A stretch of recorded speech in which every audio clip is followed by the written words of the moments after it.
এরপর চলে আসে চা প্রেমীদের জন্য চা, যেমন আমি, মানে গরম জল, দুধ, চা পাতা, সুগার সব কিছুই প্রোভাইড করা হয়।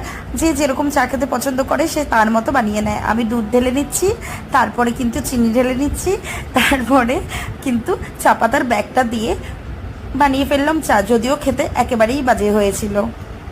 তোমরা জানো, এতদিন পরে এই 6 দিনের জন্য বাড়ি আসার পরেও মা বাবার সাথে কিন্তু একদমই সময় কাটাতে পারিনি। তাই যত সময় কাটিয়েছি এই ট্রেনেই কাটিয়েছি, আমার তাই মনে হচ্ছিল। মার সাথে গল্প যেন শেষই হচ্ছিল না। মা যেন আমরা যাওয়ার পরে এত ব্যস্ত হয়ে গেছিলো যে মা আমার সাথে এসে 2 মিনিট বসারও টাইম পায়নি। সকালের ব্রেকফাস্ট, লাঞ্চ, ডিনার তৈরি করতে করতেই পুরো কিচেনেই তার টাইম। মা যেমন কিচেনে ব্যস্ত ছিল, আমরা কিন্তু ব্যস্ত ছিলাম বাইরে। আর আমি গল্প করতে করতেই চলে এলো ব্রেকফাস্ট।